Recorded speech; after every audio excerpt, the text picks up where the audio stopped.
అందరికీ నమస్కారం. పవన్ కళ్యాణ్ చంద్రబాబు నాయుడుకి ఊడిగం చేస్తాడు అనుకుంటాం, కానీ పవన్ కళ్యాణ్ను మించి మేధావి ముసుగులో ఊడిగం చేసే వ్యక్తి ఒకటి ఉన్నాడండి. ఒక్క సెకండ్ కూడా ఆలస్యం చేయకుండా ఇప్పుడు డామిట్ కథ అడ్డం తిరుగుతోంది, చంద్రబాబు నాయుడు ఏటికి ఎదురెదుతున్నాడు, కష్టకాలంలో ఉన్నాడంటే ఒక్క సెకండ్ కూడా ఆలోచించకుండా పొలోమని పరిగెత్తుకుంటూ వచ్చేసి మేధావి ముసుగులో మీటింగులు పెడతాడు ఒక ఊడిగం స్టార్. ఆ ఊడిగం స్టార్ పేరే ప్రకాశవంతమైన కాదండి, ప్రకాశం లేని జయప్రకాష్ నారాయణ. వచ్చాడు. ఇప్పుడు మావీగన్ దెబ్బకు చంద్రబాబు నాయుడు అసలు స్వరూపం ప్రజలకు తెలుస్తోంది, చంద్రబాబు నాయుడిని ఎలాగైనా మనం కాపాడాలి అని 3-4 రోజులుగా విశ్వ ప్రయత్నాలు చేస్తున్నారు పచ్చ మీడియా. ఆ ప్రయత్నాలు సరిపోవట్లేదు, కానీ పొలోమంటూ మేధావి ముసుగులో మళ్ళీ వచ్చాడు మన జయప్రకాశం నారాయణ సార్వాడు. ఇంకా రావడంతోనే ఇంకా అబ్బా నీతి సూక్తులు వల్లిస్తారు చూడండి, వినడానికి 2 చెవులు సరిపోవు, పక్కన నుంచి అద్దెకి తెచ్చుకోవాలా. బాబ్బా ఇంకా ఈ మేధావి కంటే ఇంకా మేధావి ఉండడు. ఒక్కసారి జయప్రకాశం నారాయణ ఏం మాట్లాడతాడో వినండి. తర్వాత మనం అడగాల్సిన ప్రశ్న కూడా మనం అడుగుదాం. యాడిపోయినా నాయన ఇన్ని రోజులు గుడ్డిగురం పళ్ళు తోముతున్నామని మనం అడగాల్సిన ప్రశ్న మనం అడుగుదాం. ముందు జయప్రకాశం నారాయణ మాట్లాడేది వినండి. వచ్చిన ప్రతి ప్రభుత్వం రాజ్యాంగాన్ని మార్చేస్తాను, రాజధానిని మార్చేస్తాను, అయితే మొత్తం తలకిందులు చేస్తానంటే తొక్కలకు అవుతారు. సో వచ్చిన వెంటనే రాజధానిని మార్చేస్తాను, లేకపోతే ఇంతకుముందు తీసుకున్న నిర్ణయాలను మార్చేస్తాను అంటే తుగ్లక్ పరిపాలన లాగా అవుతుంది. తుగ్లక్ ఢిల్లీ నుంచి దౌలతాబాద్ నుంచి ఢిల్లీకి మార్చినట్టు అవుతుంది అని చెప్పాడు. సరే, జయప్రకాశం నారాయణ నువ్వు ఒకసారి ఎమ్మెల్యేగా పోటీ చేసావు, నీ నిజస్వరూపం తెలిసింది, తర్వాత ప్రజలు కర్రగాల్చి వాత పెట్టారు, లోక్సత్తా అది దన్నావు, ఇప్పుడు అన్ని మూసుకొని ఇంట్లో కూర్చున్నావు. ఓకే. అంతకుముందు నువ్వు అడ్మినిస్ట్రేటర్వి, ఐఏఎస్ ఆఫీసర్వి. ఓకే. దానికంటే ముందు నువ్వు ఒక డాక్టర్వి కదా, నాకు తెలిసి నువ్వు డాక్టర్వి. ఇప్పుడు అడ్మినిస్ట్రేషన్ గురించి పరిపాలన గురించి తర్వాత మాట్లాడుకుందాం. నువ్వే ఏమంటున్నావు, ఒకసారి ఇంతకుముందు ప్రభుత్వం తీసుకున్న నిర్ణయాన్ని మార్చకూడదు అన్న ధోరణిలో నువ్వు మాట్లాడుతున్నావు కదా. జగన్మోహన్ రెడ్డి గారు 17 మెడికల్ కాలేజీలు ప్రభుత్వమే కడుతుంది అని అందులో 5 పూర్తి చేసి 2 నిర్మాణ దశను పూర్తి చేసుకున్న వాటిని చంద్రబాబు నాయుడు ఓపెన్ చేయకుండా ప్రైవేటు పరం చేస్తాము, ప్రైవేటు వాళ్ళకి ఇస్తాము అంటే నువ్వు నోరు తెరిచి మాట్లాడిన పాపాన పోయినావా జయప్రకాష్ నారాయణ? ఇంతకు ముందు ప్రభుత్వం గవర్నమెంటే కడుతుందంటే నువ్వు ఈరోజు వచ్చేసి పీపీపీ అని ఎందుకు సన్నాయి నొక్కులు నొక్కుతున్నావు చంద్రబాబు నాయుడు? అది తప్పు కదా, నీది తుగ్లక్ చర్య కదా, నువ్వు అలా చెయ్యకూడదు కదా, నువ్వు అలా మాట్లాడకూడదు కదా.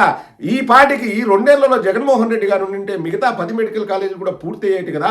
ఎంతో మంది పేదలకు పేద బడుగు బలహీన వర్గాలకు వైద్యం అందుబాటులోకి వచ్చేది కదా, ఎంతో మంది ప్రాణాలు నిలిచేవి కదా.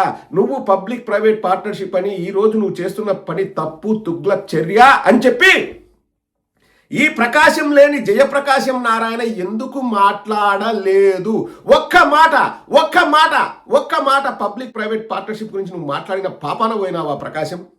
నిన్న అడుగుతున్నా, dare to answer my question. చెప్పు, సిగ్గుండాలా?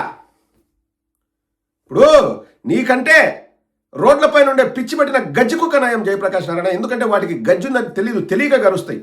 నీకు అన్నీ తెలిసి విద్యావంతుడు అని నువ్వు ఆ ముసుగు వేసుకొని మేధావి ముసుగులో తెలిసి గజ్జితో నువ్వు అందరినీ గెలవడానికి వస్తున్నావు. Your worse then a stray dog. Yes, I'm saying this on record. Your worse then a stray dog.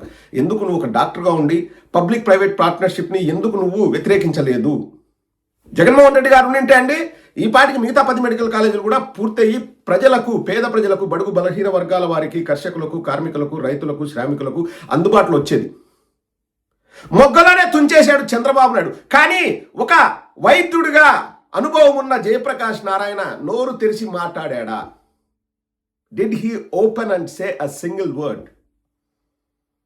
No. ఏం అడ్డం వచ్చింది నీకు జయప్రకాశం? ఏం అడ్డం వచ్చింది నీకు? ఇక్కడ నుంచి అక్కడికి, అక్కడి నుంచి ఇక్కడికి మారిస్తే తుగ్లక్ చర్య అంట. 2 లక్షల కోట్లు కుమ్మితే, 2 లక్షల కోట్లు మింగేస్తే అది మంచి చర్య. అవునులే, మింగాల వాళ్ళు మింగుతేనే కదా నీలాంటి వాళ్ళకు కూడా వాళ్ళు సంతోషపరిచేది, తృప్తిపరిచేది. వచ్చేసరికి పొలోమని ఒక్క సెకండ్ ఆలస్యం చేయకోకుండా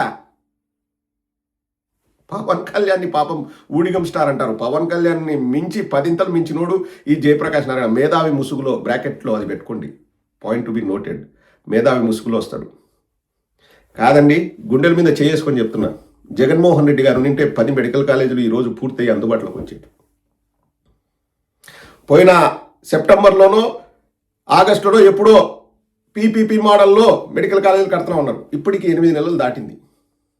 ఇంకా అసలు పబ్లిక్ ప్రైవేట్ పార్ట్నర్షిప్ జరగలేదు. ఇంకా అవి ఎప్పుడు మొదలవుతాయి అంటే ఇప్పుడు వైద్యం కంటే కూడా ఈ ఆకాశ హర్మ్యాలు ముఖ్యమా అండి? ఇప్పుడు వైద్యం, ప్రజల వైద్యం కంటే కూడా ఈ బిల్డింగులు, జిఏడి బిల్డింగులు, సచివాలయ బిల్డింగులు అవి అవసరం అండి. ఇప్పుడు ఆ ఉద్యోగాలు చేసే వాళ్ళు అక్కడ కూర్చొని చేసే వాళ్ళు ఇక్కడ కూర్చొని ఉద్యోగాలు చేస్తున్నారు. ఆల్రెడీ సెక్రటేరియట్లు ఉన్నాయి, ఆల్రెడీ ఉద్యోగాలు చేస్తున్నారు. కట్టండి, ఉద్యోగస్తుల కోసం సౌకర్యంగా కట్టండి. కానీ ప్రాధాన్యతలో ఏది మొదటి ప్రాధాన్యత? ప్రజల వైద్యం మొదటి ప్రాధాన్యత, లేకపోతే సౌకర్యవంతంగా పాలరాతి గదులలో కూర్చొని ఏసీ వేసుకొని మంచి neat computers, neat tables, neat చైర్స్లో కూర్చొని ప్రజలకు చేయాల్సిన పని అదే పని చేయడం ముఖ్యమా? ఒక ప్రాణంగా పడ్డం ముఖ్యమా? వద్దొద్దొద్దొద్దు, మెడికల్ కాలేజీలకు డబ్బులు ఖర్చు అవుతుంది. ఎంతండి ఒక మెడికల్ కాలేజ్ అయ్యేది? 500 కోట్లు ఖర్చు అవుతుంది. వద్దొద్దొద్దొద్దొద్దు.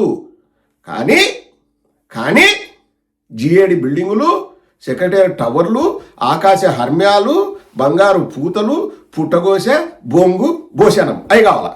ఈరోజు వచ్చి మాట్లాడతాడు, మార్చొద్దు మా ఓనర్ చంద్రబాబుకు బాబా పచ్చ కుక్కల కంటే ఎక్కువ తాపత్రయపడతాడండి. పచ్చ మీడియా వాళ్ళంటే కనీసం వాళ్ళు డబ్బులు తీసుకొని జీతానికి పనిచేసి వాళ్ళు ఏదో వాగుతున్నారు, కుక్కలు వాగినట్టు వాగుతారు అనుకుందాం. నీకేమైందా? చదువుకునే కదా, ముందు డాక్టర్ చదివినావు, మళ్ళీ అడ్మినిస్ట్రేషన్ చదివినావు, తర్వాత ఎమ్మెల్యే కూడా నువ్వు సిగ్గుండాలి కదా జయప్రకాశం నారాయణ. నీకు సిగ్గుండాలి కదా. 2 లక్షల కోట్లు ఎందుకని నువ్వు అడగలవా?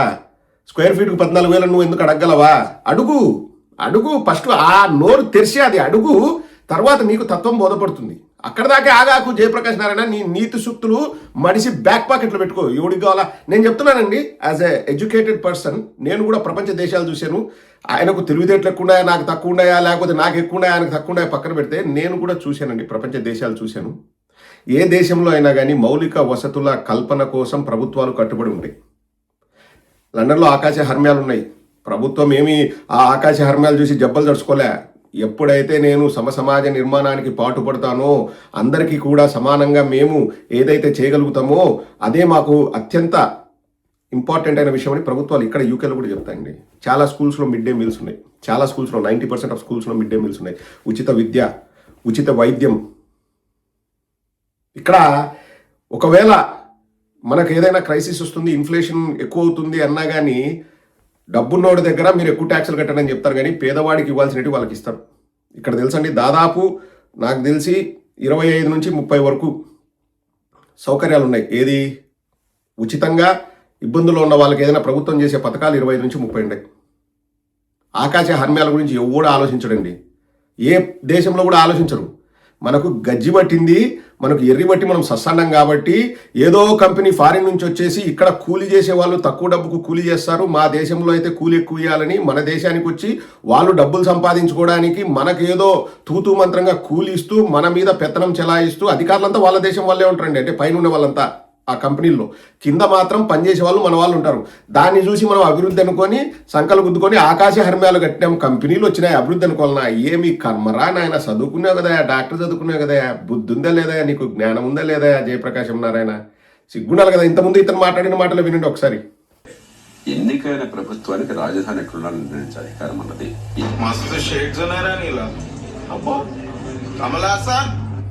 అమరావతి. అలనాడు ఆ దేవేంద్రుడు రాజధానిగా అమరావతి చెప్తారు, కరెక్ట్గా? అంటే మీ అమరావతి అమరుల రాజధాని, మిగతా వాళ్ళందరూ రాక్షసులు. ఇక్కడ అమరావతి తప్ప రాజధాని తప్ప జనం లేదు. అప్పుడు ఆ కృష్ణా గుంటూరు జిల్లాలో అమరావతి బయట ఉన్నాడు జనం కదా.